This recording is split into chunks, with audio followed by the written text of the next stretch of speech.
düşünmüyor musun?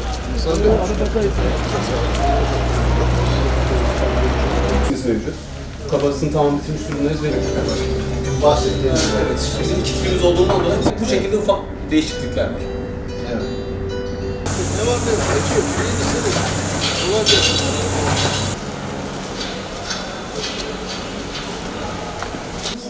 Geldiniz abi. Ya banyosu çok güzel ya. Duşakabinimiz ayrı şimdi yani. 3 tane dükkan. 7 tane Ofisler yerini nerede? gösterirsin. Milletimiz buradayız şu an. Ofisler nerede? Saha çalışmaları kapsamında bugün Akkent sitemizin yerinde dönüşüm projesinin geldiği aşamayı inceledik. Proje %61 seviyesinde ve inşallah bize vaat edilen tarihten önce proje tamamlanacaktır.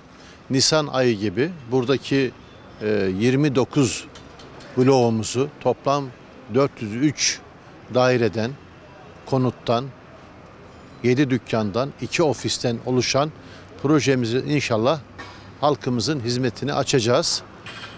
Bu süreçte projede emeği geçen Sayın Çevre ve Şehircilik Bakanımıza, ilgili bürokratlarına ve yüklenici firmaya, mühendislerine, tüm çalışanlarına burada teşekkürlerimi sunuyorum. İnşallah söz verdiğimiz gibi 31 Mart'ta Büyükşehir Belediye Başkanımızla, Battalgazi Belediye Başkanımızla, diğer ilçe belediye başkanlarımızla, milletvekillerimizle, il başkanımızla, ilçe başkanlarımızla söz verdiğimiz gibi bunun işte adımlarını bugün görmekteyiz. Malatya'nın 49 rezerv alanı var. Merkezde 49 rezerv alanı var. Bu 49 rezerv alanının 44'ünde inşa faaliyeti başlamış durumda. Bu rezerv alanlarının sayısal anlamda büyük çoğunluğu Yeşilyurt ilçemizde.